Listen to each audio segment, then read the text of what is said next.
الله الرحمن الرحيم الحمد لله رب العالمين والعاقبة للمتقين والصلاة والسلام على نبينا ورسولنا وحبيبنا محمد بن عبد الله الأمين وعلى آله وأصحابه ومن تبعهم بإحسان إلى يوم الدين. أما بعد، قال الله سبحانه وتعالى في كتابه المجيد: أعوذ بالله من الشيطان الرجيم، وإن كان ذو عسرة فنظرة إلى ميسرة وأن تصدقوا خير لكم إن كنتم تعلمون. وقال تعالى: من ذا الذي يقرض الله قرضا حسنا فيضاعفه له أضعافا كثيرة والله يقبض ويبسط وإليه ترجعون. وقال تعالى أيضا: إن تقرضوا الله قرضا حسنا يضاعفه لكم إن تقرضوا الله قرضا حسنا يضاعفه لكم ويغفر لكم والله شكور حليم. আলহামদুলিল্লাহ। শুরুতে আমরা আবারও প্রশংসা জ্ঞাপন করছি আল্লাহ সুবহানাহু ওয়া তাআলার জন্য, যার বিশেষ অনুগ্রহে অপার দয়ায় ইবাদতের দিক থেকে বছরের শ্রেষ্ঠ সময় জিলহজ মাসের প্রথম দশক, তার মধ্যে আমরা অবস্থান করছি। আল্লাহ তাআলা সে পর্যন্ত আমাদেরকে বাঁচিয়ে রেখেছেন, সুস্থ রেখেছেন, স্বাভাবিক রেখেছেন, আল্লাহর আনুগত্যমূলক কাজের মধ্যে রেখেছেন, যে আল্লাহ সুবহানাহু ওয়া তাআলা আমাদের সুস্থ শরীর, সুন্দর মন নিয়ে দ্বীনি আলোচনা শোনার যেই প্ল্যাটফর্ম, সেখানে সংযুক্ত সম্পৃক্ত হওয়ার তৌফিক দান করেছেন। সে আল্লাহ তাআলার অগণিত অসংখ্য প্রশংসা, কৃতজ্ঞতা, শুকরিয়া ও ভালোবাসা আমরা ছোট্ট কালিমার মাধ্যমে সেটি ব্যক্ত করি, প্রকাশ করি। আলহামদুলিল্লাহ। অতঃপর সালাত ও সালাম, শান্তি রোমিও ধারা বর্ষিত হোক আমাদের প্রিয় নবী, সর্বশেষ নবী ও রাসূল, সর্বকালের সর্বযুগের সর্বশ্রেষ্ঠ মহামানব, মানবতার মুক্তির দূত, আদর্শ শিক্ষক মুহাম্মদুর রাসূলুল্লাহ সাল্লাল্লাহু আলাইহি ওয়াসাল্লামের উপর, তার পরিবার পরিজন, তার সঙ্গী সাথী এবং কিয়ামত পর্যন্ত একনিষ্ঠ প্রতিটি অনুসারীর উপর বর্ষিত হোক শান্তির অমিয় ধারা। আল্লাহুম্মা আমিন। এসো আল্লাহর পথে কোরআনের আলোয় এই গ্রুপের আয়োজনে কাছে দূরে দেশে প্রবাসে যে যেখান থেকে আজকের ৪২তম দারসুল ফিকহে সমবেত হয়েছেন, সংযুক্ত হয়েছেন, শুরুতেই সকলকে জানাচ্ছি আন্তরিক অভিনন্দন, শুভেচ্ছা ও মোবারকবাদ। পাশাপাশি সবার জন্যই আমরা শুভ কামনা করছি, ভালো কামনা করছি এবং আল্লাহর কাছে অন্তর্নিহিত দোয়া উপস্থাপন করছি। আল্লাহ রাব্বুল আলামিন যেন আমাদেরকে খাঁটি মুমিন ও মুসলিম হওয়ার তৌফিক দান করেন। খাঁটি মুমিন ও মুসলিম হওয়ার জন্য যে সকল উপাদান, উপকরণ, ব্যবস্থা গ্রহণের প্রয়োজন রয়েছে, আকীদা, বিশ্বাস, আমল, আচার আচরণ, আল্লাহ রাব্বুল আলামিনের সন্তুষ্টির লক্ষ্যে আমাদের সকলকে সেইভাবে চলার, বলার, করার তৌফিক দান করুন। আল্লাহুম্মা আমিন। যারা আজকের এই চমৎকার আয়োজন সুন্দর, প্রাণবন্ত করার জন্য সার্বিকভাবে চেষ্টা চালিয়েছেন, হাসিনা আপু সহ, শেখ শহীদুল্লাহ মাদানী হাফিজাহুল্লাহ সহ, আল্লাহ রাব্বুল আলামিন তাদেরকে সহ অন্যান্য সকল সহযোগীকে উত্তম জাযা দান করুন, দুনিয়া আখেরাতে সম্মানিত করুন। আল্লাহুম্মা আমিন। প্রিয় উপস্থিতি, আমরা শুরুতেই প্রশংসা একটু ইঙ্গিত দিয়েছি, যেটা বলার অপেক্ষা রাখে না। আল্লাহ রাব্বুল আলামিন জগতের বিভিন্ন দিক থেকে বিভিন্ন জিনিসকে শ্রেষ্ঠত্ব দিয়েছেন, মর্যাদা দিয়েছেন। বিষয়গুলো আমরা একাধিকবার শুনে থাকি, এরপরেও মনে করিয়ে দেওয়ার জন্যই শুধু বলছি। যেমন আল্লাহ তাআলা বিভিন্ন ব্যক্তিকে, প্রথমত মানুষকে সৃষ্টির সেরা বানিয়েছেন, এরপরে মানুষদের মধ্যে আবার বিভিন্ন ব্যক্তিকে অন্যান্য ব্যক্তির উপর শ্রেষ্ঠত্ব দিয়েছেন, মর্যাদা সম্পন্ন বানিয়েছেন। সকল মানুষের মধ্যে সর্বশ্রেষ্ঠ মানুষ হচ্ছেন আম্বিয়া আলাইহিমুস সালাম ও রুসুলুহুল ইযাম, আল্লাহর নবী এবং রাসূলগণ। আবার এই নবীদের মধ্যে শ্রেষ্ঠ হচ্ছেন বিশেষভাবে পাঁচজন উলুল আজমি মিনার রসুল: নূহ আলাইহিস সালাম, ইব্রাহিম আলাইহিস সালাম, মূসা আলাইহিস সালাম, ঈসা আলাইহিস সালাম, মুহাম্মদ রাসূলুল্লাহ সাল্লাল্লাহু আলাইহি ওয়াসাল্লাম। এই পাঁচজনের মধ্যে আবার শ্রেষ্ঠ মর্যাদা সম্পন্ন হচ্ছেন সর্বকালের সর্বযুগের সর্বশ্রেষ্ঠ মহামানব সৈয়দুল আম্বিয়া ওয়াল মুরসালিন খাতামুন নবিয়্যিন রাহমাতুল লিল আলামিন মুহাম্মদুর রাসূলুল্লাহ সাল্লাল্লাহু আলাইহি ওয়াসাল্লাম। আল্লাহ তাআলা এই প্রসঙ্গে কোরআন আয়াতও নাজিল করেছেন: তিলকার রুসুলু ফাদ্দালনা বা'দাহুম আলা বা'দ। রাসূলদের মধ্যে আমি কাউকে অন্যের উপর শ্রেষ্ঠত্ব দিয়েছি। ঠিক একইভাবে আল্লাহ রাব্বুল আলামিন কিছু স্থানকে অন্যান্য স্থানের উপর মর্যাদা ও শ্রেষ্ঠত্ব দিয়েছেন। সারা বিশ্বে পুরো জমিনের মধ্যে মসজিদ যেগুলো, সালাত আদায়ের স্থান যেগুলো, সেগুলো আল্লাহর কাছে বিশেষ পছন্দনীয় স্থান। যেমনটা আল্লাহ রাসূল সাল্লাল্লাহু আলাইহি ওয়াসাল্লাম বলছেন, আহাব্বুল বিকাই ইলাল্লাহ মাসাজিদুহা। অন্য আয়াতে আহ আহাব্বুল বিকাই ইলাল্লাহ মাসাজিদুহা ওয়া আবগাদুহা আসওয়াকুহা। আহাব্বুল আরদি মাসাজিদুহা ওয়া আবগাদুহা আসওয়াকুহা। ভিন্ন ভিন্ন শব্দ এসেছে। আল্লাহর কাছে সবচেয়ে প্রিয় পছন্দনীয় স্থান হচ্ছে মসজিদ গুলো, আর ঘৃণিত জায়গা হচ্ছে বাজার গুলো। তাহলে অন্যান্য জায়গার তুলনায় মসজিদ গুলো আল্লাহর কাছে বেশি প্রিয়। আবার এই মসজিদ গুলোর মধ্যে আল্লাহ রাব্বুল আলামিন একটাকে আরেকটার উপর শ্রেষ্ঠত্ব দিয়েছেন। আপনারা ইতিপূর্বে শুনে থাকবেন ফিলিস্তিনের মসজিদে আকসা, এখানে সালাত পড়লে 500 গুণ বেশি সওয়াব পাওয়া যায়। সুবহানাল্লাহ। মদিনার মসজিদ নববী, মসজিদে নববীতে সালাত পড়লে 1000 গুণ বেশি সওয়াব পাওয়া যায়। সুবহানাল্লাহ, আলহামদুলিল্লাহ। আর মক্কার মসজিদুল হারাম, বাইতুল্লাহিল হারাম, কাবা, কাবার মসজিদ, সেইখানে সালাত পড়লে 1,00,000 গুণ বেশি সওয়াব পাওয়া যায়। সুবহানাল্লাহি ওয়া বিহামদিহি সুবহানাল্লাহিল আযীম। তো এইভাবেই একটার উপর আরেকটাকে আল্লাহ রাব্বুল আলামিন শ্রেষ্ঠত্ব দিয়েছেন। ঠিক একই ভাবে সময়ের দিক থেকেও এক সময়কে অন্য সময়ের উপর শ্রেষ্ঠত্ব দিয়েছেন। যেটা আমরা বছরের মধ্যে 12 মাস, 12 মাসের মধ্যে রমাদান মাস শ্রেষ্ঠ।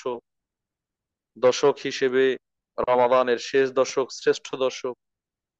দিন হিসেবে জুমার দিন শ্রেষ্ঠ দিন। আবার জিলহজ মাসের প্রথম দশক, এটাকেও শ্রেষ্ঠ হিসেবে আখ্যায়িত করা হয়েছে। এই কারণে আল্লাহ রাব্বুল আলামিন এই 10 রাতের শপথ করে বলেছেন, বিসমিল্লাহির রহমানির রহিম, ওয়াল ফাজর ওয়া লায়ালিন আশর ওয়াশ শাফঈ ওয়াল ওয়াতর। ফজরের শপথ আর 10 রাতের শপথ তথা 10 দিনের শপথ। এই 10 দিন দ্বারা উদ্দেশ্য হচ্ছে জিলহজ মাসের প্রথম দিন।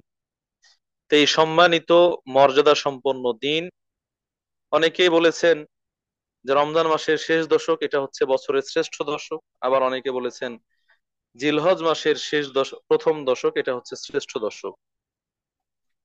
এবং কেউ কেউ এই পরস্পর বিরোধী কথার সমন্বয় সাধন করেছেন এইভাবে: রমাদান মাসের শেষ দশকের রাতগুলো হচ্ছে শ্রেষ্ঠ রাত, আর জিলহজ মাসের প্রথম দশকের দিনগুলো হচ্ছে শ্রেষ্ঠ দিন।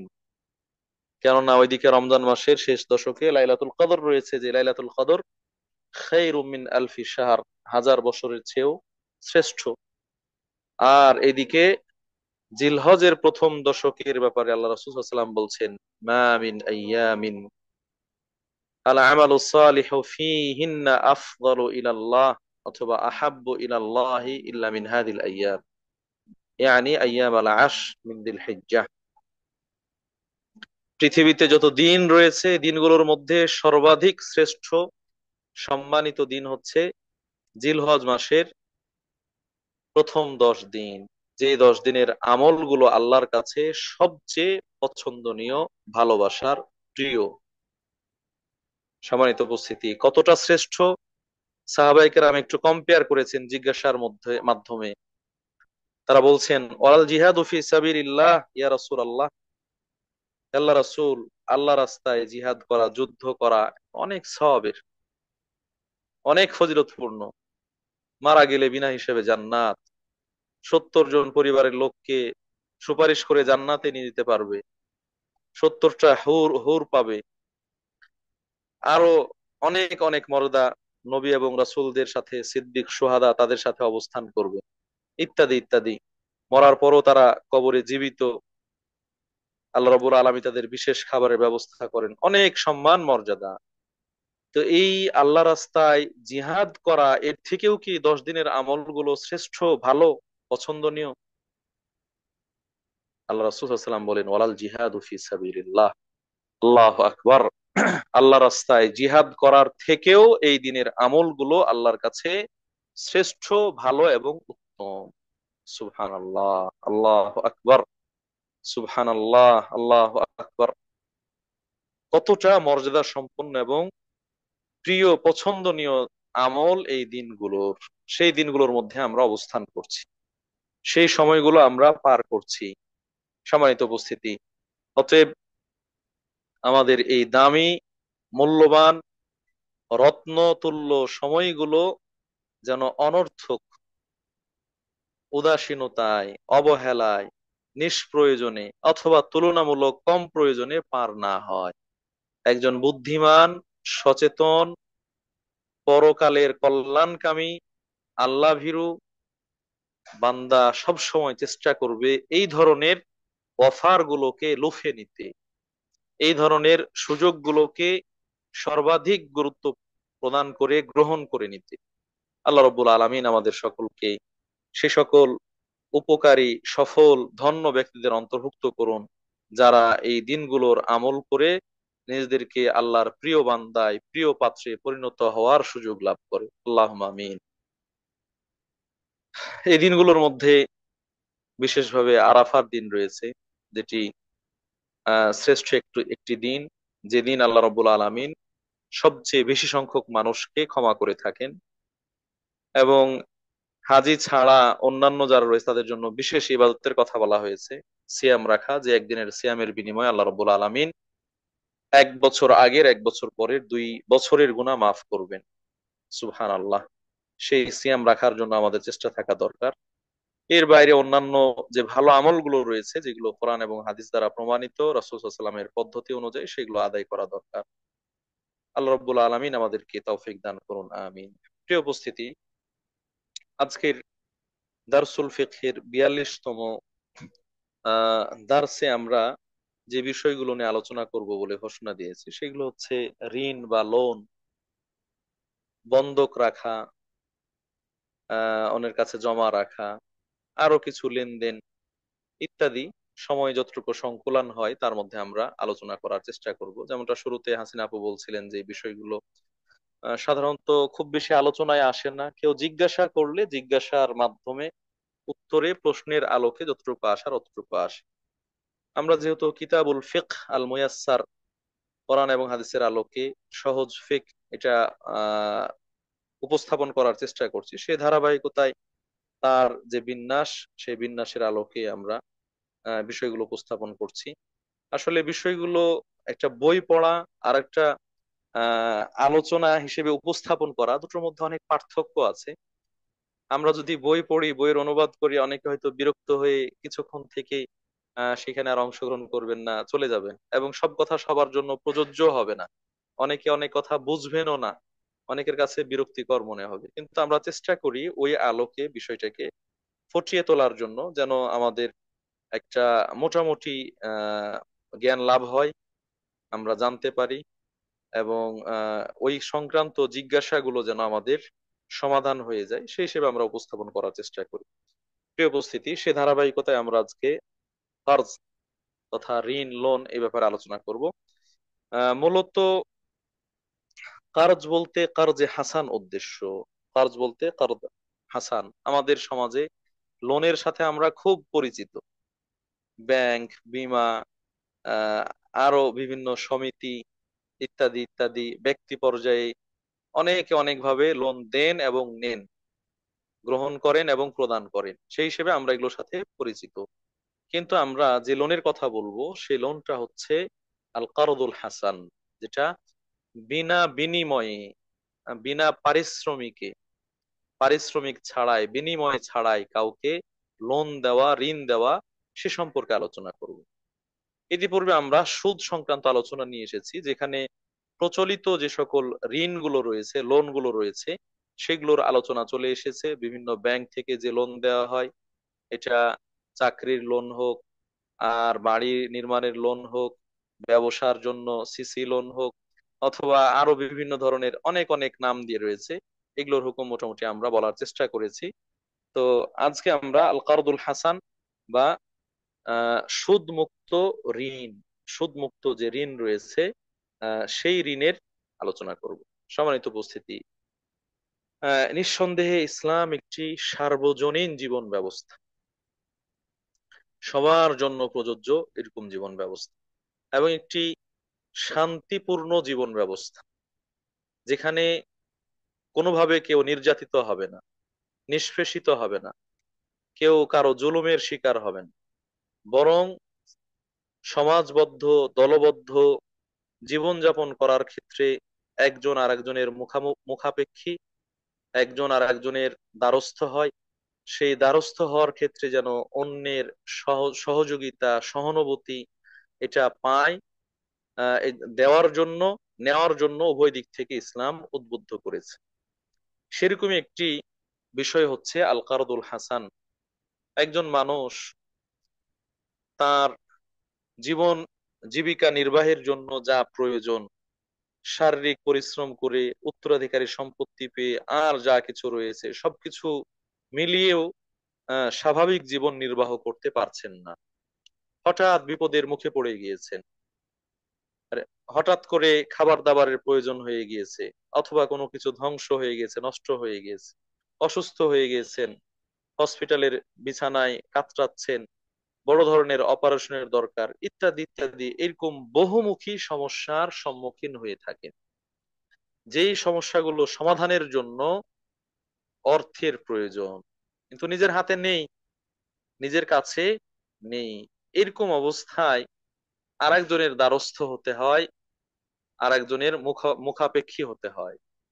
অনেকে আছেন প্রয়োজনে লাজ লজ্জা ভুলে গিয়ে মানুষের কাছে হাত পেতে ভিক্ষাবৃত্তি শুরু করেন, চাইতে থাকেন নিজের প্রয়োজন মেটানোর জন্য। আবার অনেকে মনে করেন আল্লাহ যেহেতু বিপদ দিয়েছেন, বিপদে যদি কোনোভাবে ঋণ করে, ধার করে, কর্জ করে পার হতে পারি, পরবর্তীতে পরিশ্রম করে হোক, উপার্জন করে হোক, কর্ম করে হোক, সেটা শোধ করে দিব। এইরকম প্রয়োজনের মুখোমুখি ব্যক্তিরা অন্যের কাছে ঋণের জন্য দ্বারস্থ হন, সামর্থ্যবান ব্যক্তির কাছে ঋণের জন্য মুখাপেক্ষী হন। সম্মানিত উপস্থিতি, ইসলাম ক্ষেত্রে মানুষকে, মুসলিম ব্যক্তিকে, মুসলিম ভাইকে, বোনকে উদ্বুদ্ধ করেছেন, উদ্বুদ্ধ করেছে ঋণ প্রদান করার জন্য, ঋণ দেওয়ার জন্য, কর্জে হাসান দেওয়ার জন্য। আল্লাহ আকবার। আল্লাহ রসুল সাল্লাল্লাহু আলাইহি ওয়াসাল্লাম কত চমৎকার কথা বলেছেন। মান নাফাসা আন মুমিনিন কুরবাতান মিন কুরাবিদ দুনিয়া নাফাসাল্লাহু আনহু কুরবাতান মিন কুরাবি ইয়াউমিল কিয়ামাহ।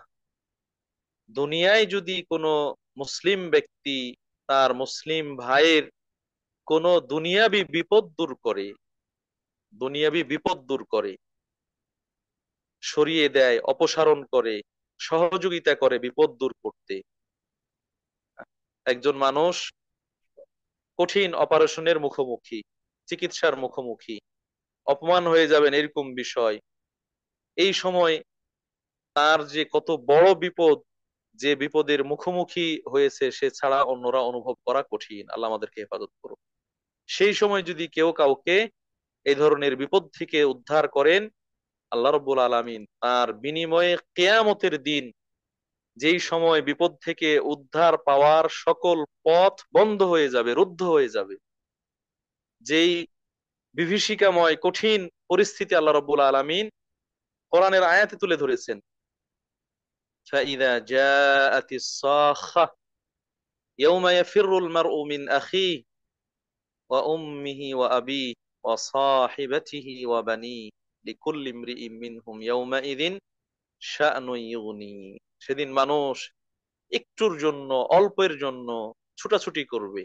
ভাই, বোন, স্ত্রী, স্বামী, বাবা, মা, সন্তান, সবার কাছে ছুটাছুটি করবে, দৌড়াদৌড়ি করবে সেদিনের কঠিন পরিস্থিতির কারণে। উদ্ধারের, পরিত্রাণের পথ নাই, উপায় নাই। আল্লাহ রাসূল সাল্লাল্লাহু আলাইহি সাল্লাম অভয় দিয়েছেন, সান্ত্বনা দিয়েছেন, যারা দুনিয়াতে মুমিন হয়ে মুমিন ব্যক্তির বিপদ দূর করবে, আল্লাহ রাব্বুল আলামিন কিয়ামতের দিন এই সাহায্যকারী মুমিন ব্যক্তির বিপদ দূর করবেন, যেটা দুনিয়ার বিপদের থেকে কোটি কোটি গুণে বড় এবং বেশি বিপদ। আল্লাহু আকবার। সম্মানিত উপস্থিতি, তাহলে এখানে কর্জে হাসানের মাধ্যমে, ঋণ দানের মাধ্যমে একজন মুমিন ব্যক্তির বিপদ দূর করা হয়, লাঘব করা হয়, অপসারণ করা হয়, যেটা অনেক বড় উপকার। এটা ওই হাদিসের আওতায়ও পড়ে, আল্লাহু ফি আউনিল আবদি মা কানাল আবদু ফি আউনি আখিহি। আল্লাহ ততক্ষণ পর্যন্ত বান্দার কল্যাণে থাকেন যতক্ষণ পর্যন্ত বান্দা হয়ে তার মুসলিম ভাইয়ের কল্যাণে নিয়োজিত থাকে। সেখানেও মুসলিম ভাই বিপদগ্রস্ত, তাকে কর্জে হাসান, সুদবিহীন ঋণ প্রদানের মাধ্যমে তার বিপদ দূর করার জন্য সহযোগিতা এগিয়ে এসেছে, আল্লাহ রাব্বুল আলামিন তাকে সহযোগিতা করবেন। তাহলে বিনা সুদে ঋণ দেওয়া এটা একটি ফজিলতপূর্ণ আমল। এটি একটি ফজিলতপূর্ণ আমল। কেমন ফজিলতপূর্ণ, আমরা কোরআন এবং হাদিসের আলোকে সেটিকে যাচাই করার চেষ্টা করি। স্বয়ং আল্লাহ রাব্বুল আলামিন পবিত্র কোরআনের মধ্যে এই ঋণ দেওয়ার ব্যাপারে, কর্জে হাসান দেওয়ার ব্যাপারে ঘোষণা দিয়েছেন। সূরা বাকারার 245 নং আয়াতে আল্লাহ বলছেন, মান যাল্লাযী ইউকরিদুল্লাহা কারদান হাসানা। তোমাদের মাঝে কে এমন আছে যে আল্লাহ তাআলাকে কর্জে হাসান দিবে, কর্জে হাসান দিবে, আল্লাহ তাআলাকে কর্জে হাসান দিবে। হ্যাঁ? সুদবিহীন ঋণ প্রদান করবে, কর্জ প্রদান করবে, ধার দিবে, কর্জ দিবে। আল্লাহ তো হাত পেতে গ্রহণ করবেন এমন নয়, বরং এখানে মুফাসসিরিনে কেরাম বলছেন যে আল্লাহর রাস্তায় যুদ্ধ করার জন্য যে অস্ত্র শস্ত্র, অর্থ বিত্তের প্রয়োজন সেগুলোর ব্যবস্থা করবে, অথবা যারা অভাবী তাদেরকে আহ বিপদে সাহায্য করবে ঋণ দিয়ে। এরকম যদি কেউ করে, আল্লাহর হস্তে কাউকে কর্জে হাসান দেয়, ফায়ুযাইফাহু লাহু আযআফান কাসীরা। আল্লাহ রাব্বুল আলামিন তার এই ঋণ প্রদানের বিনিময়ে বহু গুণে তাকে তার সম্পদ বাড়িয়ে দিবে। সুবহানাল্লাহ। আল জাযাউ মিন জিনসিল আমাল, যেমন কর্ম তেমন ফল। সে ঋণ দিয়েছে, আল্লাহ রাব্বুল আলামিনও তাকে ঋণ দিবেন, অর্থাৎ তার অর্থ সম্পদ বাড়িয়ে দিবেন।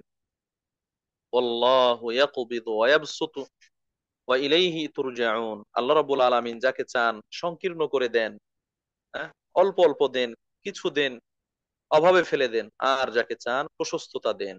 তাহলে যে সামর্থ্য রাখে ঋণ দানের, যে সামর্থ্য রাখে দান করার, যে সামর্থ্য রাখে সহযোগিতা করার, এটা আল্লাহ তাআলার পক্ষ থেকে। আল্লাহ তাকে সুযোগ দিয়েছেন, সেই হিসেবে সে এটা করতে পারছে। আর যে অভাবী, তাকে অভাবী করেছেন আল্লাহ রাব্বুল আলামিন। অতএব এটি আল্লাহর ফয়সালা, আল্লাহর পরীক্ষা। আপনি পেয়ে পরীক্ষায় পড়েছেন, আর একজন না পেয়ে পরীক্ষায় পড়েছে। অতএব এই অবস্থায় যে ব্যক্তি ঋণ দিবে, আল্লাহ রাব্বুল আলামিন তাকে বহু গুণে বাড়িয়ে দিবে।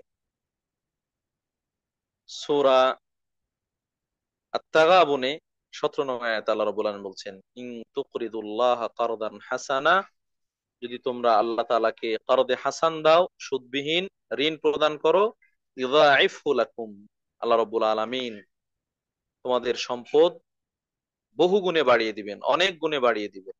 ওয়ায়াগফিরু লাকুম, ওয়ায়াগফির লাকুম, আল্লাহ রাব্বুল আলামিন তোমাদেরকে ক্ষমা করে দিবেন। আল্লাহু শাকুরুন হালিম, নিশ্চয় আল্লাহ রাব্বুল আলামিন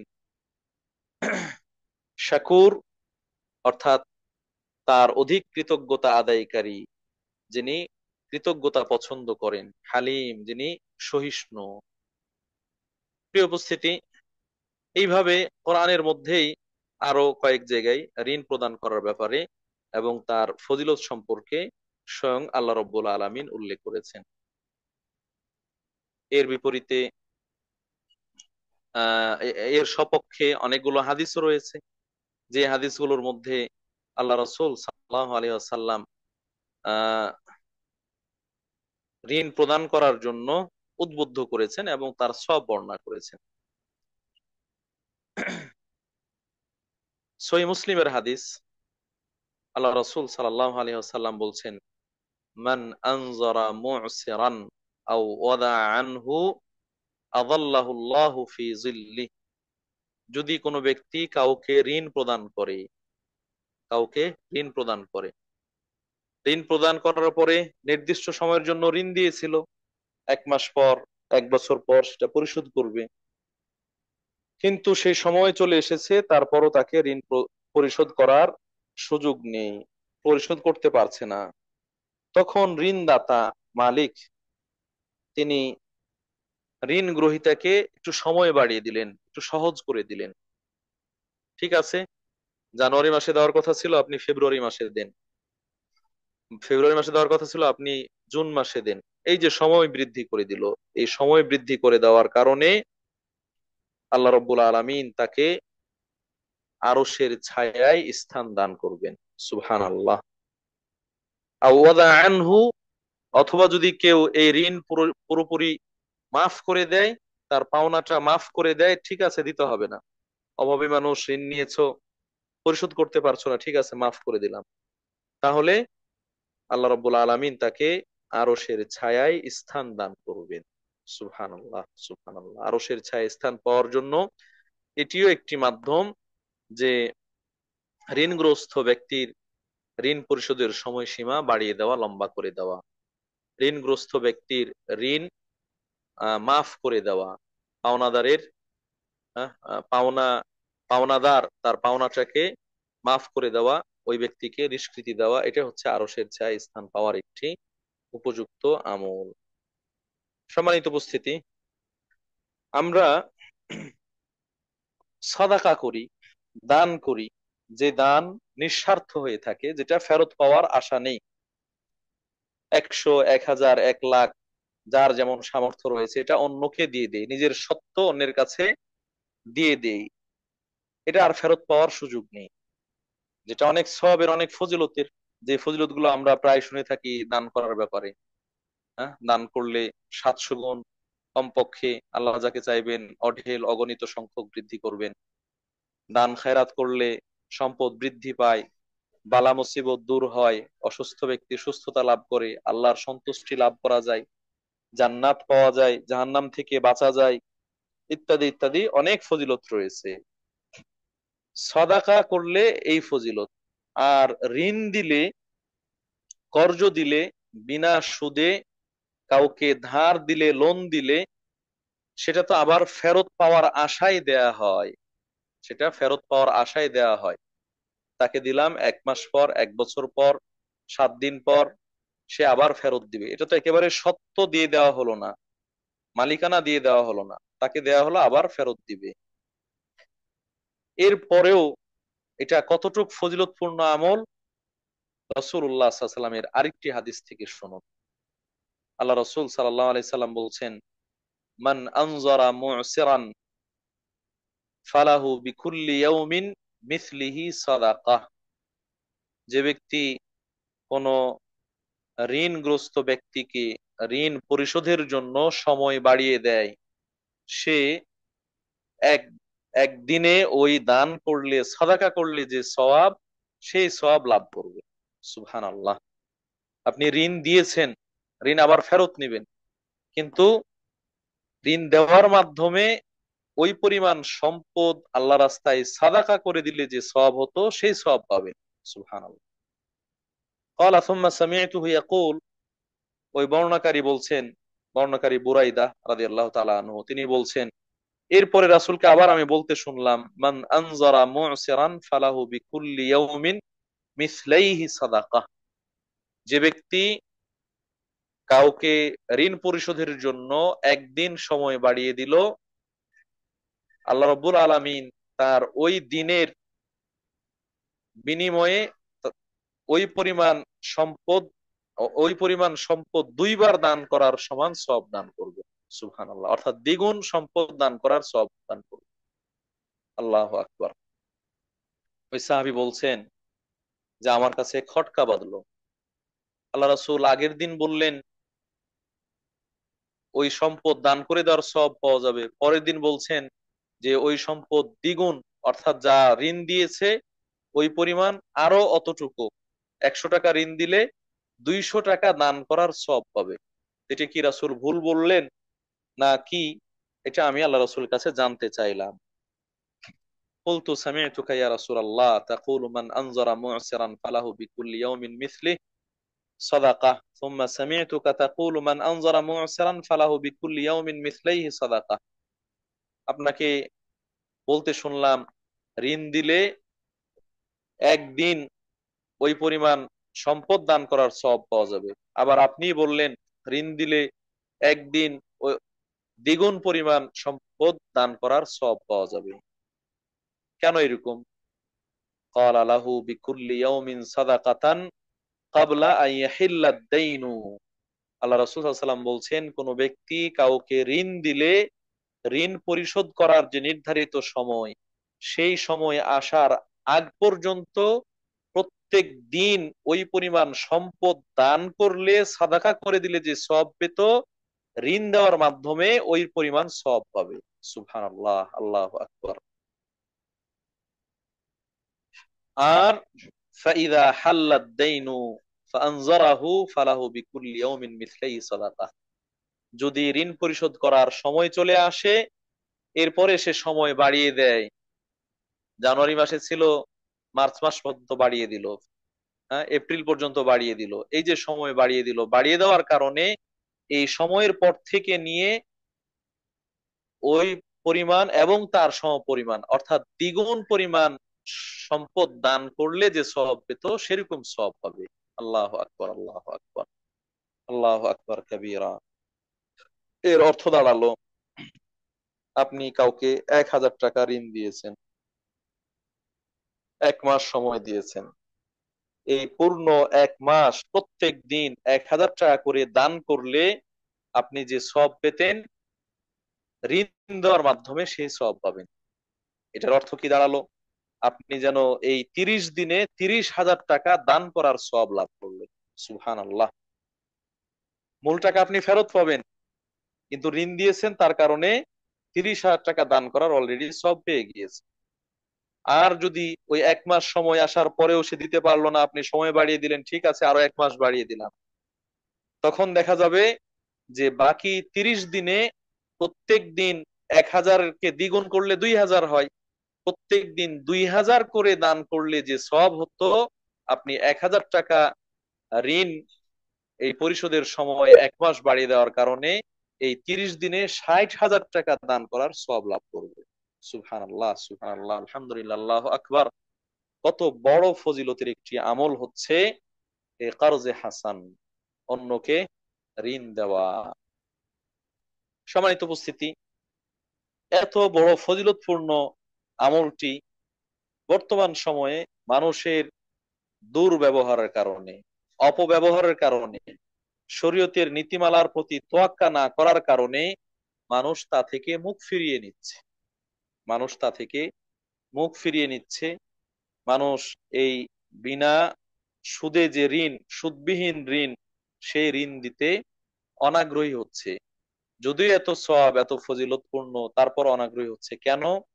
ঋণ গ্রহীতা ব্যক্তিদের অপব্যবহারের কারণে, তাদের অসহযোগিতার কারণে, অসদাচরণের কারণে।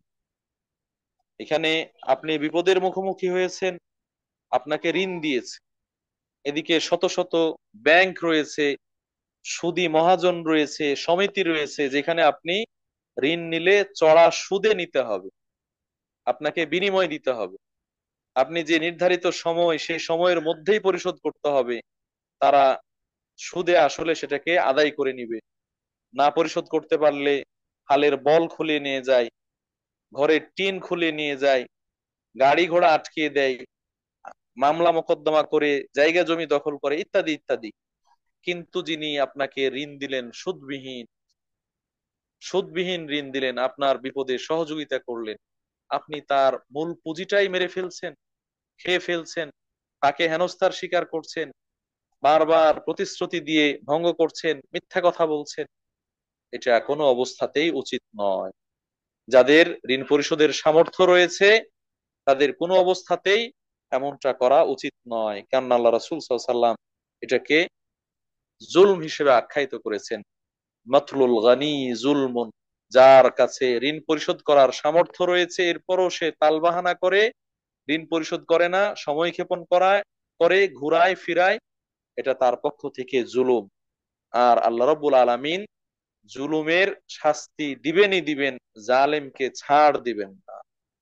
আল্লাহ রাব্বুল আলামিন জালেমকে ছাড় দিবেন না, পাকড়াও করবেন। এই জায়গা থেকে আমাদের উচিত হবে একদিকে কর্জে হাসান এর পথকে উন্মুক্ত করা, মানুষকে কর্জে হাসান দেওয়ার ব্যাপারে উৎসাহিত করা, উদ্বুদ্ধ করা। অন্যদিকে যারা এই কর্জে হাসান লাভ করবেন, গ্রহণ করবেন, তারা সেই প্রতিশ্রুতি সময় সেই দিকে খেয়াল করে যথাসময়ে সেটা আদায় করে দেওয়া, যেন ঋণদাতা আহ, এখান থেকে শিক্ষা না পান। কিসের শিক্ষা? যে হ্যাঁ, ঋণ দিয়ে আমি চরম মূল্য বুঝেছি, পেয়েছি, আর এরকম হেনস্থার শিকার হব না, অন্যের পিছনে ঘুরবো না, এরকম যেন না হয়। বরং আপনি আল্লাহ রাসূল সাল্লাল্লাহু আলাইহি ওয়াসাল্লামের আচরণ গ্রহণ করুন। রাসূলুল্লাহ সাল্লাল্লাহু আলাইহি ওয়াসাল্লাম ছিলেন হুসনুল কাদা, রাসূলুল্লাহ সাল্লাম ছিলেন আহসানুল কাদা, উত্তম পরিশোধকারী। তিনিও ঋণ নিয়েছেন, কিন্তু তিনি উত্তম ভাবে পরিশোধ করেছেন, সুন্দরভাবে পরিশোধ করেছেন, সময়ের মধ্যে পরিশোধ করেছেন। এই ব্যাপারে আল্লাহ রাসূল সাল্লাল্লাহু আলাইহি সাল্লামের একটি আমল হাদিসে উল্লেখ করা হয়েছে। আহ হাদিসটি সহিহ বুখারী এবং মুসলিমের মধ্যে এসেছে। হাদিসটি সহিহ বুখারী এবং মুসলিমের মধ্যে এসেছে। রাসূলুল্লাহ সাল্লাল্লাহু আলাইহি সাল্লাম এক ব্যক্তির কাছ থেকে একটি উট ধার নিয়েছিলেন, ঋণ নিয়েছিলেন, একটা উট ঋণ নিয়েছিলেন। এরপরে যখন রাসূলুল্লাহ সাল্লাল্লাহু আলাইহি সাল্লামের কাছে সাদাকার উট আসলো, রাসূলুল্লাহ সাল্লাল্লাহু আলাইহি সাল্লাম তখন সেই ধার নেওয়া উটের পরিবর্তে উট দিয়ে দিতে বললেন। তো দেখা গেল যে এই উটগুলো এসেছে, আছে, সেগুলো যার কাছ থেকে নিয়েছিলেন উটের থেকে বড়, আরো দামি, মূল্যবান। আল্লাহ রাসূল সাল্লাল্লাহু আলাইহি সাল্লাম তখন ওই মূল্যবানটাই দিতে বললেন, মূল্যবানটাই দিতে বললেন, এবং বললেন ইন্না খিয়ারান নাসি আহসানুহুম কাদাআন, মানুষদের মধ্যে উত্তম তো সেই ব্যক্তি যে সুন্দরভাবে পরিশোধ করে, ভালোভাবে পরিশোধ করে, যা নিয়েছে তার থেকে বেশি পরিশোধ করে। সম্মানিত উপস্থিতি, এখানে আমরা যদিও জানি ঋণের বিনিময়ে বাড়তি কোনো সুযোগ সুবিধা নেওয়া এটা হচ্ছে সুদ, বাড়তি সুযোগ সুবিধা নেওয়া এটা হচ্ছে সুদ, এটা হচ্ছে রিবা। কিন্তু আল্লাহ রাসূল সাল্লাল্লাহু আলাইহি ওয়াসাল্লাম এখানে বেশি দিলেন। এখানে এটা বুঝিয়েছেন যে আপনার চুক্তি করা ছাড়াই, ঋণদাতার পক্ষ থেকে চুক্তি করা ছাড়া, ঋণদাতার কোনো আগ্রহ, লোভ ছাড়াই যদি ঋণ আদায়কারী, ঋণ পরিশোধকারী তাকে বাড়তি কিছু দেয়, অতিরিক্ত কিছু দেয় উত্তম আদায়কারী হওয়ার জন্য, তাহলে সেটা দিতে পারে। রাসূলুল্লাহ সাল্লাল্লাহু আলাইহি ওয়াসাল্লামের এই হাদিস থেকে প্রমাণিত। কিন্তু কেউ চুক্তি করলো 1,000 টাকা দিলাম, 1,100 টাকা ফেরত দিতে হবে, 1,000 টাকা দিলাম, 1,050 টাকা দিতে হবে, অথবা চা খাওয়াতে হবে, অথবা আরো অন্যান্য সুযোগ সুবিধা দিতে হবে, তাহলে সেটা তখন সুদ হয়ে যাবে, সেটা রিবা হয়ে যাবে। সম্মানিত উপস্থিতি, এই জন্য যতটুকু দিয়েছে অতটুকুই ফেরত নিবে, এটা হচ্ছে ঋণদাতার দায়িত্ব, কর্তব্য। আর ঋণ গ্রহীতা যিনি পরিশোধ করবেন, তিনি যদি স্বেচ্ছায় খুশি হয়ে তাকে বাড়তি কিছু দেন, তাতে সমস্যা নেই। তবে এখন এরকম যেন না হয়, সে নিজে চাচ্ছে না যে 1,000 টাকা ঋণ দিলাম, এর এর বেশি কিছু চাচ্ছে না, কিন্তু আকার ইঙ্গিতে বুঝাচ্ছে 1,000 টাকা ঋণ দিলাম, অমুককে ঋণ দিয়েছিলাম সে কিন্তু আমাকে 1,200 টাকা দিয়েছে। 1,000 টাকা ঋণ দিলাম, অমুককে দিয়েছিলাম সে কিন্তু আমাকে 1,000 টাকা ফেরতও দিয়েছে, সাথে একটা লুঙ্গিও ফেরত দিয়েছে, গিফট দিয়েছে। মানে আপনি যেন এর কাছেও প্রত্যাশা করছেন, এইরকম আকারে ইঙ্গিতে বোঝাতে চাচ্ছেন, এই ধরনের বিষয়গুলো, তখন এটা আর ঠিক হবে না, এটা সুদে পরিণত হবে। কারণ আল্লাহ রাসূল সাল্লাল্লাহু আলাইহি ওয়াসাল্লাম বলছেন এটা হ্যাঁ হাদিস এবং কায়দা ফিকহিয়া, কুল্লু কারদিন জাররা নাফআন ফাহুয়া রিবা। যেই ঋণের মধ্যে উপকার নিয়ে আসে, যে ঋণ দানের মাধ্যমে কোনো উপকার পাওয়া যায়, ঋণদাতা উপকার গ্রহণ করে, সেটাই হচ্ছে রিবা বা সুদ। প্রিয় উপস্থিতি, তাহলে আমরা মোটামুটি কারজে হাসান যেটা, সেটা সম্পর্কে জানতে পারলাম, বুঝতে পারলাম। প্রচলিত যে সুদ, সুদের উপরে ঋণ দেওয়া, এর বিপরীতে হচ্ছে সুদবিহীন ঋণ পরিশোধ করা। আমরা যদি কারদে হাসান এর ব্যাপক প্রচলন ঘটাতে পারি, তাহলে সমাজের মধ্যে যে সুদ যুক্ত ঋণ রয়েছে, সেই ঋণ, লোন ইত্যাদি, এটা কমে আসবে, মানুষ তার প্রয়োজন পূর্ণ করতে পারবে, আর ঋণদাতা অফুরন্ত সওয়াব লাভ করতে পারবে। এজন্য আমাদের এই ব্যাপারে এগিয়ে আসা উচিত, আহ আমাদের সহযোগিতার হাত বাড়িয়ে দেওয়া উচিত, এবং এটার যেন কোনোভাবে অপব্যবহার না হয় সে ব্যাপারে আমাদের খেয়াল করা উচিত। সম্মানিত উপস্থিতি, এই ঋণের সাথেই সংশ্লিষ্ট দু একটি মাসালা আমরা বলতে চাই, যেগুলো খুবই প্রচলিত। অনেক জায়গায়, অনেক জায়গায় এইভাবে করা হয়,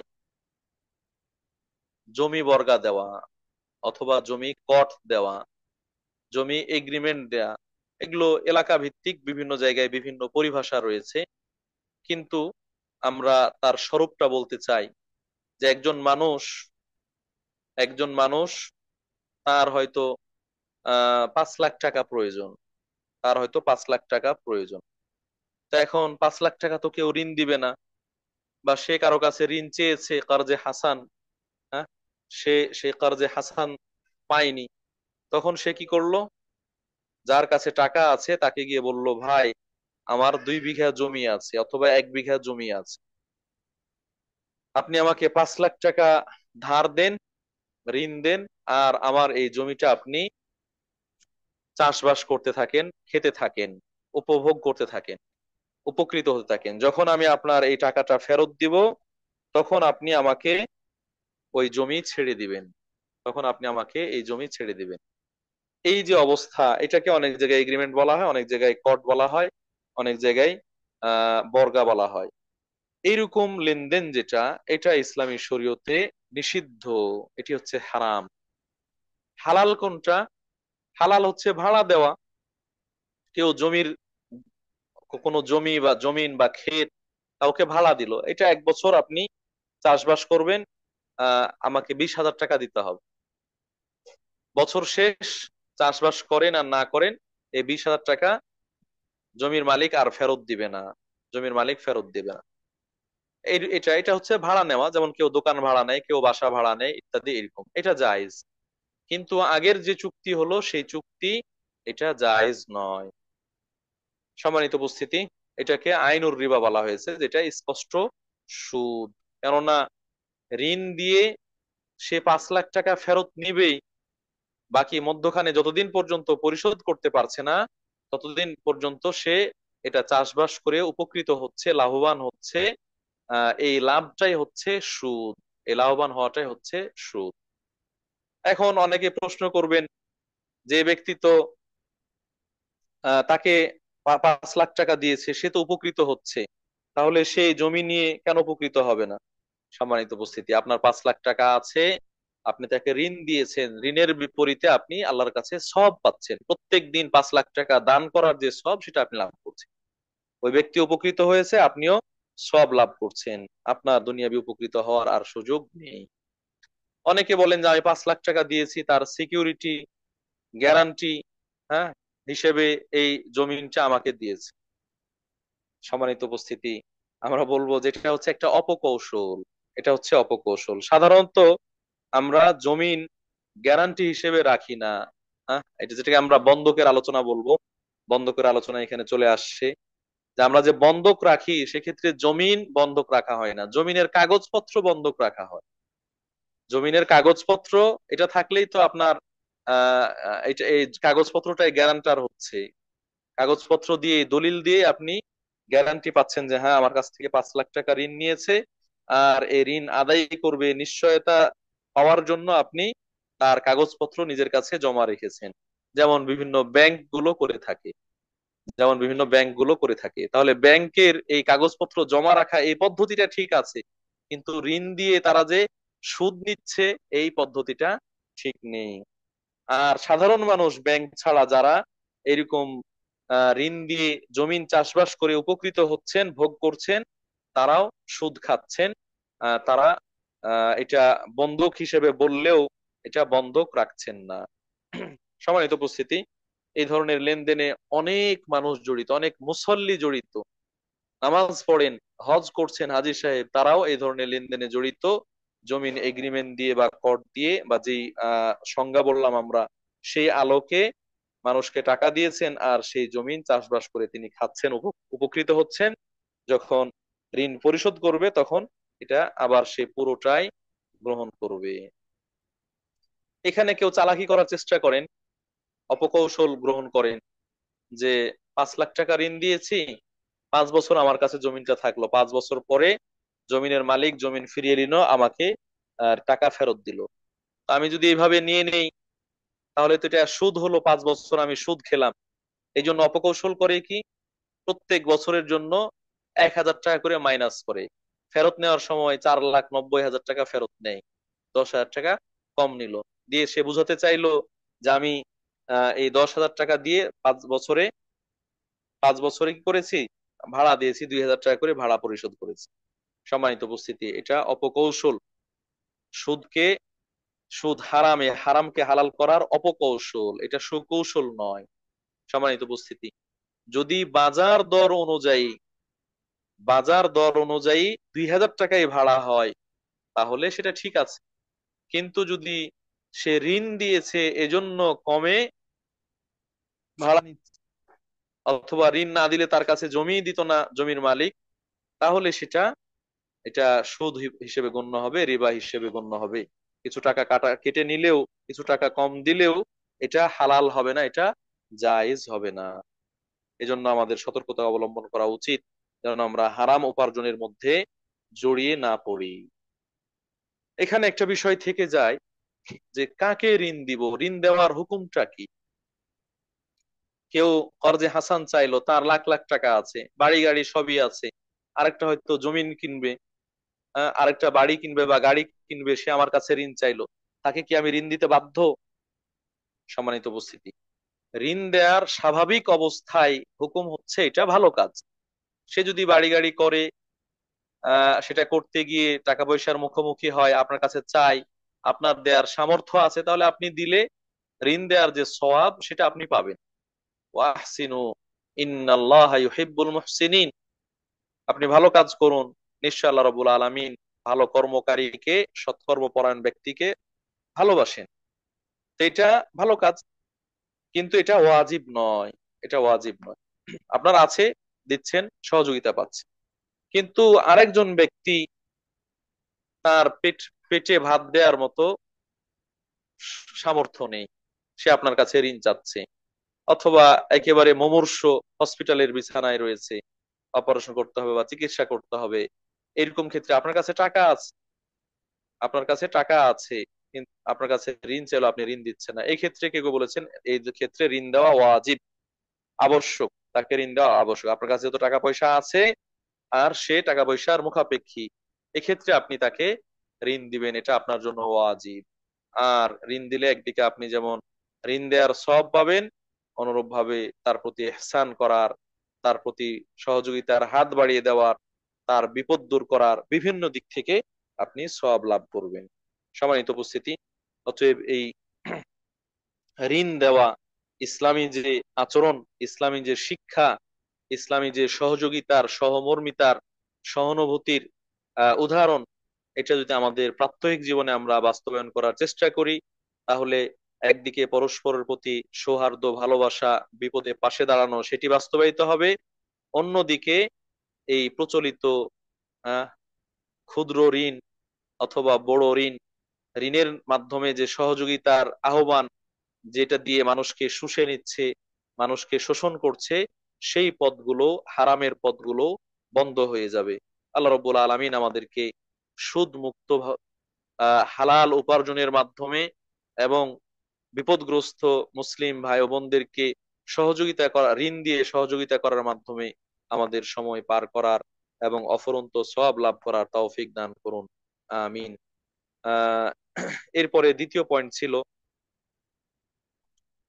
এক্ষেত্রে দ্বিতীয় পয়েন্ট হচ্ছে বন্ধক রাখা সম্পর্কে। দ্বিতীয় পয়েন্ট হচ্ছে বন্ধক রাখা সম্পর্কে, যেটাকে রাহান বলা হয়। আহ রাহানের ক্ষেত্রে, বন্ধকের ক্ষেত্রে, বন্ধকের অবস্থাটা আমরা বুঝছি, আলোচনায় কিছুটা ফুটে উঠলো। সেটা হচ্ছে যে আমার কাছ থেকে কেউ কোনো কিছু নিয়েছে, এটা ঋণ হিসেবে নেক অথবা বাকিতে কেনা হিসেবে নেক, কিন্তু সে ঋণ পরিশোধ করতে পারবে কি পারবে না সন্দেহ রয়েছে। সে ঋণ পরিশোধ করতে পারবে কি পারবে না সন্দেহ রয়েছে। বাকি মূল্য পরিশোধ করতে পারবে কি পারবে না সন্দেহ রয়েছে। এরকম অবস্থাগুলোতে এই ঋণদাতা অথবা বিক্রেতা তিনি কাউকে গ্যারান্টার হিসেবে চান অথবা গ্যারেন্টি হিসেবে কোনো কিছু জমা রাখতে চান, যেটাকে আমরা বাংলা ভাষায় বন্ধক বলে থাকি। বন্ধক বলে থাকি, জমা রাখা বলে থাকি। এটাও ইসলামী শরীয়তের বিধান রয়েছে সূরা বাকারার 283 নং আয়াতে, এবং আরো দু একটা আয়াতে এই ঋণের আলোচনা এসেছে। ওয়া ইন কুনতুম আলা সাফারিন ওয়া লাম তাজিদু কাতিবান ফারিহানুম মাকবুদা, যদি তোমরা সফর অবস্থায় থাকো আর এটা লেনদেন হিসেবে লেনদেন হিসেবে লিপিবদ্ধ করার কোনো ব্যবস্থা না থাকে, তাহলে এটা ব্যক্তির হাতে আহ গৃহীত রাহান হিসেবে বা বন্ধক হিসেবে থাকবে। এটা বন্ধক হিসেবে থাকবে। উদাহরণ হিসেবে আমরা বলতে পারি, আপনি দোকানদারের কাছ থেকে একটা মোবাইল কিনে নিয়ে আসলেন। মোবাইল না, ভালো জিনিস কথা বলি আমরা, এক বস্তা চাল কিনে নিয়ে আসলেন। দোকানদারের কাছ থেকে এক বস্তা চাল কিনলেন, চালের মূল্য হচ্ছে 5,000 টাকা। কিন্তু আপনার কাছে 5,000 টাকা নেই, 2,000 টাকা আছে, বাকি থাকলো 3,000 টাকা। তো এই 3,000 টাকা আপনাকে সে কেন দিবে, কেন ছেড়ে দিবে? আপনার ব্যাপারে তার হয়তো সন্দেহ হচ্ছে, অথবা চেনে না, অথবা চিনলেও আপনি এই টাকা দিতে পারেন নাও পারেন। এরকম অবস্থায় বিক্রেতা বলল যে আপনি আপনার হাতের মোবাইলটা আমার কাছে জমা রেখে যান, যখন এই টাকাটা পরিশোধ করবেন তখন এই মোবাইলটা আপনি নিয়ে যাবেন। এই জায়গায় এই লেনদেনের ক্ষেত্রে এই যে মোবাইলটা জমা রাখলো, এটা হচ্ছে রাহান, এটা হচ্ছে বন্ধক, এটাই হচ্ছে গ্যারান্টার। আমরা বিষয়টা বুঝি, তারপর ইসলামী শরীয়ত বুঝার জন্য আমরা আপনাদের কাছে উপস্থাপন করলাম। এটা তাহলে কেনা বেচার ক্ষেত্রে হতে পারে, বাকিতে বিক্রি করেছে, সেই বাকিতে বিক্রি করা মূল্য পরিশোধের নিশ্চয়তার জন্য বন্ধক রাখলো, অথবা কেউ কাউকে ঋণ দিয়েছে। ঠিক আছে, আপনি ঋণ দিয়েছেন, ঋণ পরিশোধ করবেন, কিন্তু ঋণ পরিশোধ করার আগ পর্যন্ত আমাকে গ্যারান্টার হিসেবে কোনো কিছু রাখতে হবে, যেমন আমরা বললাম জমির কাগজপত্র অথবা কারো অন্য কোনো জিনিসপত্র, সেটা জমা রাখা, এটাকে ইসলামী শরীয়তে বন্ধক বলা হয়। সম্মানিত উপস্থিতি, এক্ষেত্রে যে জিনিসটা বন্ধক রাখা হলো, এ বন্ধক রাখা জায়েজ। বন্ধক রাখা জায়েজ, বন্ধক দিয়ে বাকিতে কেনা বেচা জায়েজ, বন্ধক দিয়ে ঋণ নেওয়া জায়েজ আছে। এই ব্যাপারে রাসূল সাল্লাল্লাহু আলাইহি সাল্লামের আমল প্রমাণিত। আয়েশা রাদিয়াল্লাহু তাআলা আনহা বলছেন, যেটি বুখারী মুসলিমের হাদিস, যে নবী সাল্লাল্লাহু আলাইহি সাল্লাম এক ইহুদির কাছ থেকে কিছু খাদ্য কিনে নিলেন বাকিতে।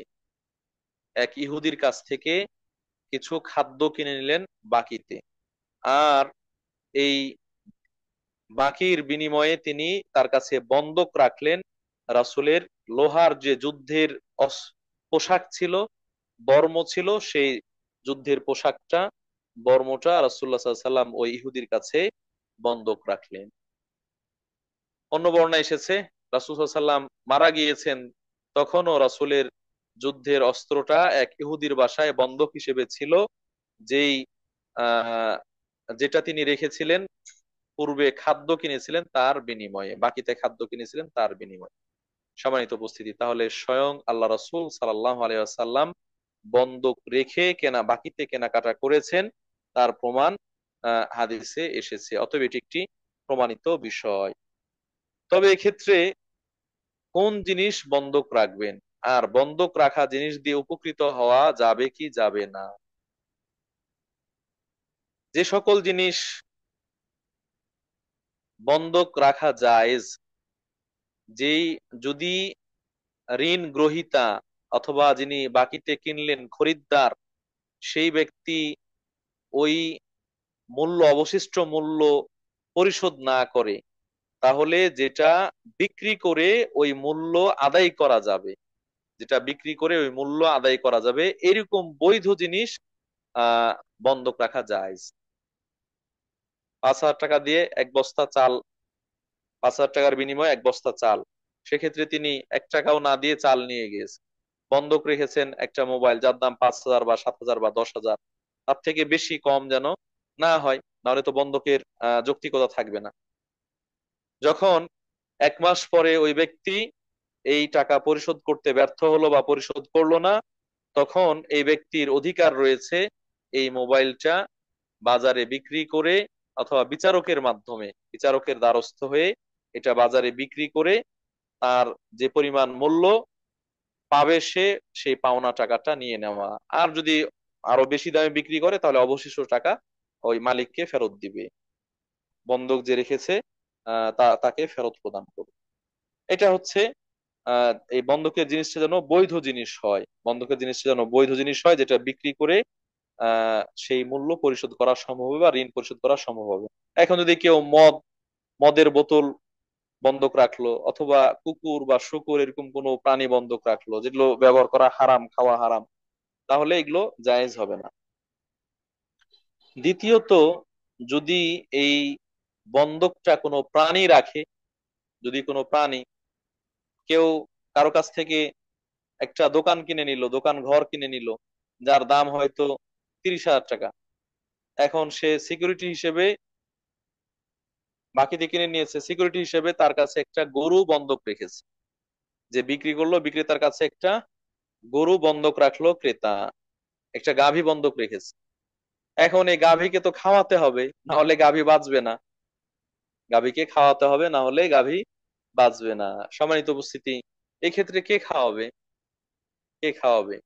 যদি বিক্রেতা, যার কাছে বন্ধক রাখা হয়েছে, তিনি খাওয়ান, আর ওই গাভীর দুধ হয়, তাহলে তিনি দুধ খাওয়ার অধিকার রাখেন, গাভীকে তিনি খাওয়াবেন আর গাভীর দুধ তিনি খাবেন, এটা খাওয়ার অনুমতি আছে।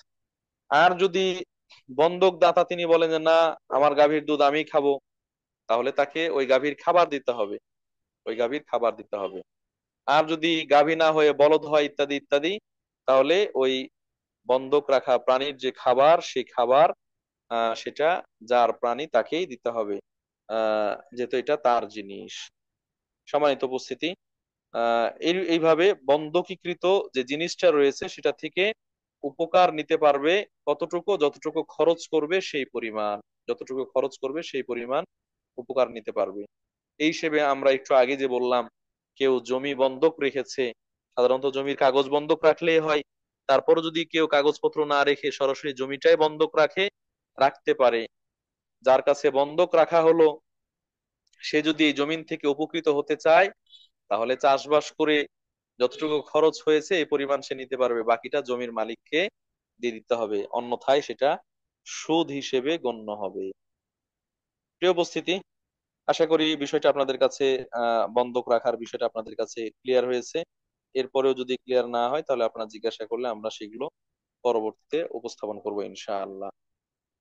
আরো অন্যান্য লেনদেন রয়েছে, যে লেনদেন গুলো অনেকগুলো আছে এখানে, আমরা আপনাদের বোঝার সুবিধার্থে এবং প্রচলিত কিছু লেনদেন সেগুলো উপস্থাপন করার চেষ্টা করব।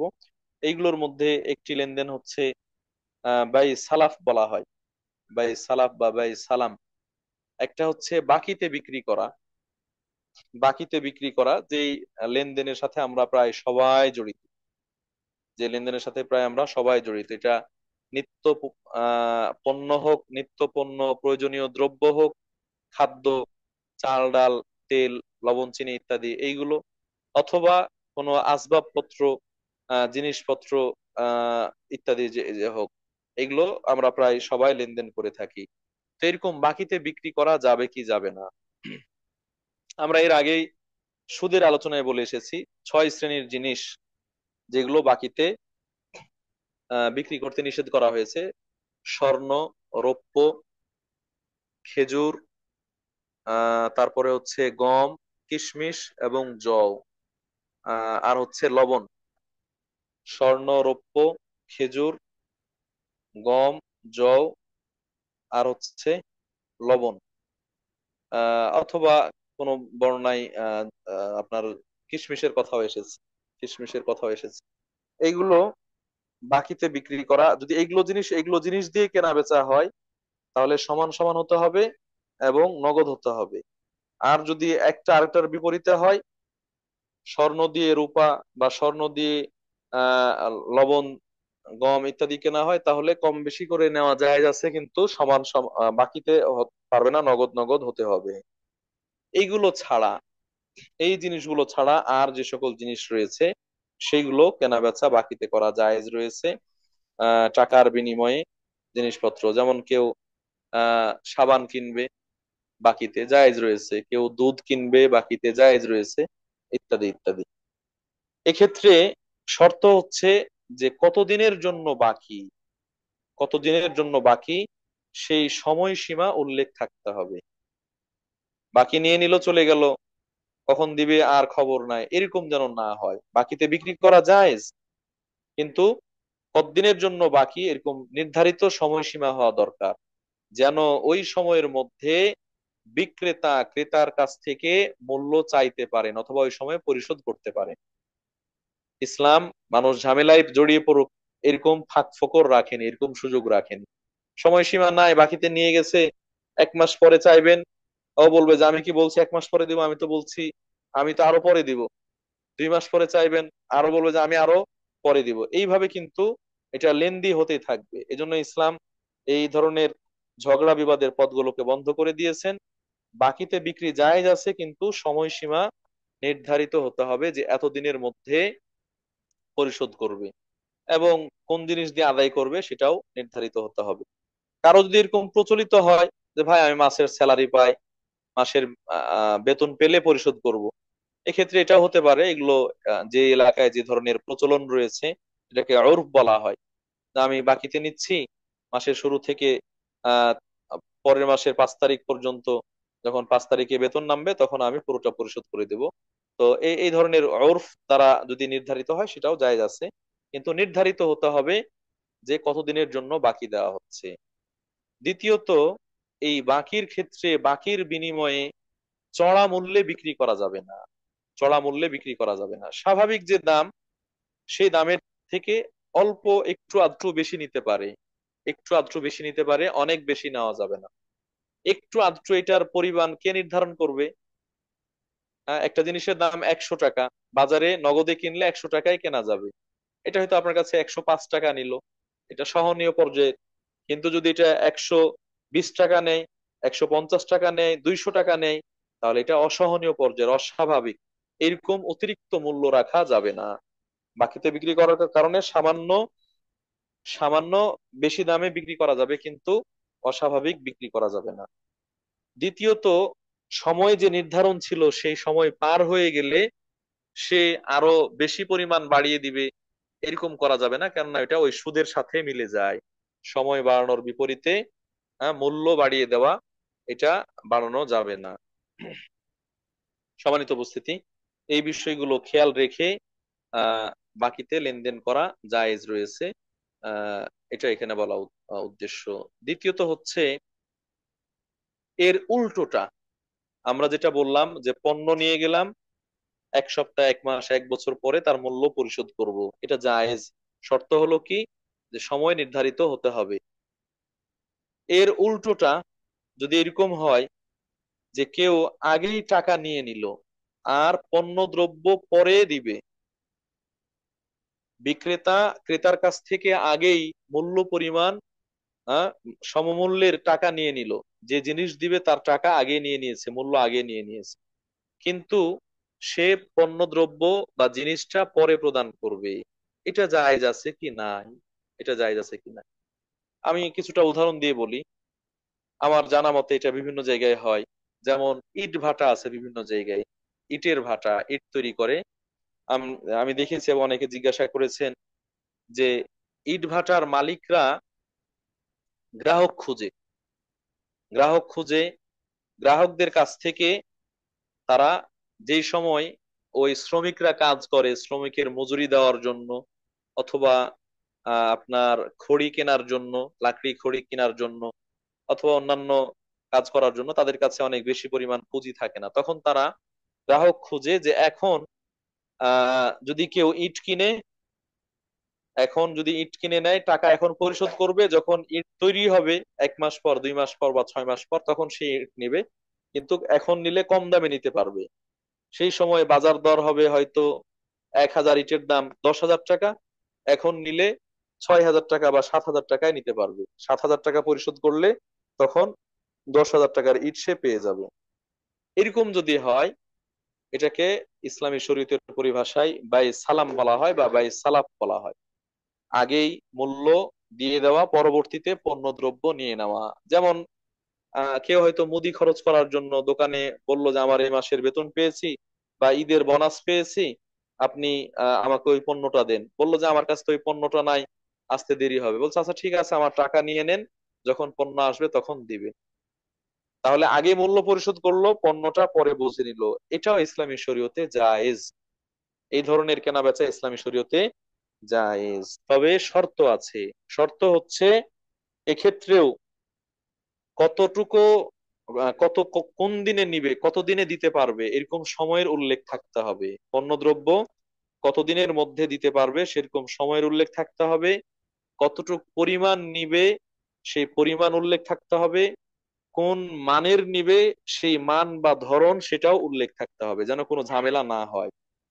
টাকা দেওয়ার সময় বললো দিন, আর নেওয়ার সময় বললো যে আমি তো এটা চাইনি, ওই ভালোটা চেয়েছি, আমি তো এতটুক চাইনি, আমি অতটুক চেয়েছি, ইত্যাদি ইত্যাদি, এরকম যেন না হয়। এই জন্য এই লেনদেনের সময় চুক্তিবদ্ধ হতে হবে যে কতদিনের মধ্যে এটা সে আহ আপনার বিক্রেতা ক্রেতার কাছে প্রদান করবে, আর কত পরিমাণ এবং কি ধরনের ইত্যাদি, এই জিনিসগুলো সঠিকভাবে নিরূপণ করতে হবে, নির্ধারণ করতে হবে। তার আলোকে ভিত্তি করে এই অগ্রিম টাকা দিয়েও কেনা বেচা করা যায়। তাহলে একদিকে বাকিতে বিক্রি করা এটাও জায়েজ, অন্যদিকে পূর্বেই মূল্য নিয়ে পরবর্তীতে টাকা পয়সা প্রদান করা এটাও জায়েজ ইসলামী শরীয়তে। এগুলোর অনুমতি রয়েছে। এবং আল্লাহ রাসূল সাল্লাল্লাহু আলাইহি সাল্লাম যখন হিজরত করে মক্কা থেকে মদিনায় আসলেন, এসে দেখলেন যে মদিনার লোকেরা এই ধরনের লেনদেন করে। কৃষকরা খেজুর উৎপাদন করে, খেজুর উৎপাদনের জন্য যে খরচাপাতি ইত্যাদি, এইগুলো মালিকদের কাছ, মানুষের কাছ থেকে টাকা নিয়ে সেইটা কি করে, ব্যয়ভার করে। আর যখন খেজুর উৎপাদন হয় তখন সেই যারা টাকা দিয়েছিল খরিদ্দার তাদেরকে সেই খেজুর দেয়। আল্লাহ রাসূল সাল্লাল্লাহু আলাইহি ওয়াসাল্লাম বললেন ঠিক আছে, এটা করা জায়েজ আছে, তবে শর্ত হচ্ছে এই জিনিসগুলো ঠিক থাকতে হবে, নির্দিষ্ট পরিমাণ, নির্দিষ্ট সময় এবং নির্দিষ্ট মান, এগুলো যেন আগে থেকে নির্ধারণ হয়।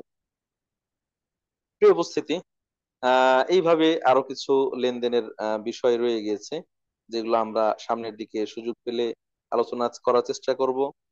বিশেষ করে শেয়ারে ব্যবসা করা, শেয়ারের বিভিন্ন ধরন রয়েছে, সেগুলো সম্পর্কে। তারপরে আমরা যে ওই ঠিকা দেওয়া অথবা একজনেরটা আরেকজন চাষ করা, অর্ধেক দেওয়া নেওয়া ইত্যাদি, সেগুলো রয়েছে। আহ আরো কিছু বিষয় রয়েছে, সেগুলো আমরা সামনের দিকে আলোচনা করার চেষ্টা করবো ইনশাআল্লাহ। আজকে আমরা মোটামুটি এখানে 2 থেকে 3টি বিষয় আলোচনা করলাম।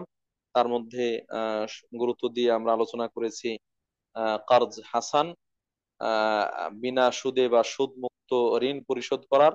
এরপরে আমরা আলোচনা করেছি আহ বাকিতে বন্ধক রাখার বিষয়টি। এরপরে আমরা আলোচনা করেছি বাকিতে বিক্রি করা এবং অগ্রিম মূল্য পরিশোধ করে পরবর্তীতে পণ্যদ্রব্য গ্রহণ করা এবং সেগুলোর বিধিবিধান সম্পর্কে। আমরা আমাদের জাগতিক জীবনে এই সকল লেনদেনগুলোর সম্মুখীন হয়ে থাকি। এগুলোর ক্ষেত্রেও ইসলামের যে নির্দেশনা রয়েছে, যতটুকু রয়েছে, আমরা সেটাকে গ্রহণ করার, মেনে নেওয়ার চেষ্টা করি, যেন আমাদের উপার্জন গুলো, আমাদের লেনদেন গুলো, আদান প্রদান গুলো কোনোভাবে অবৈধ না হয়, হারাম না হয়।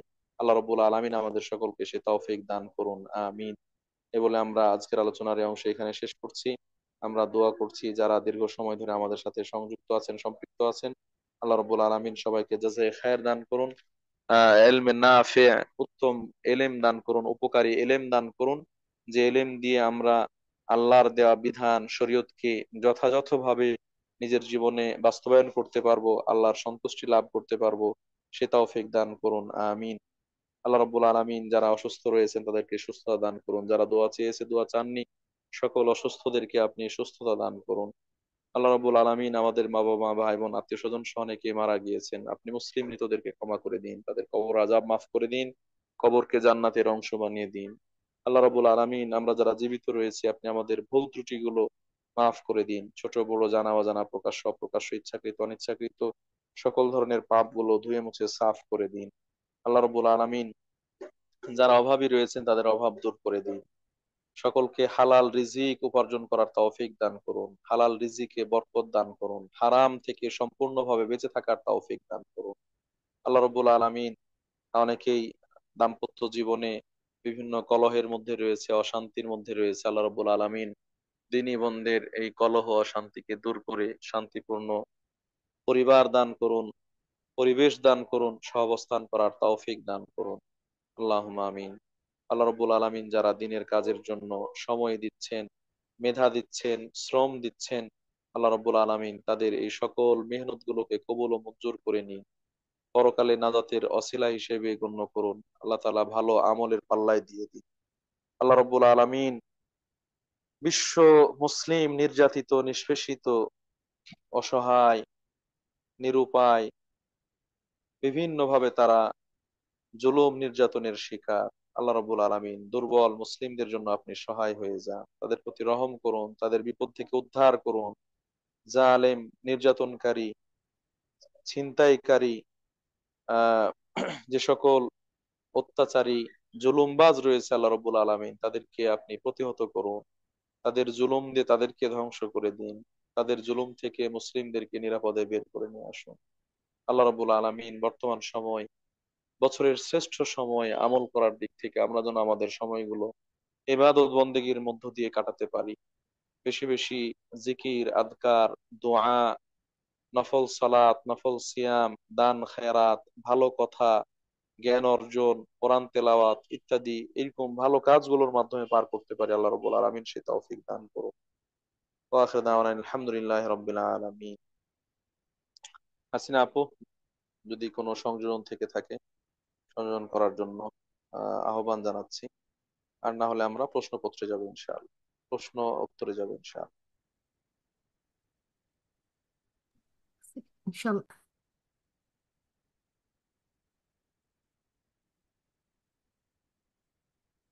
আছেন হাসিনা আপু?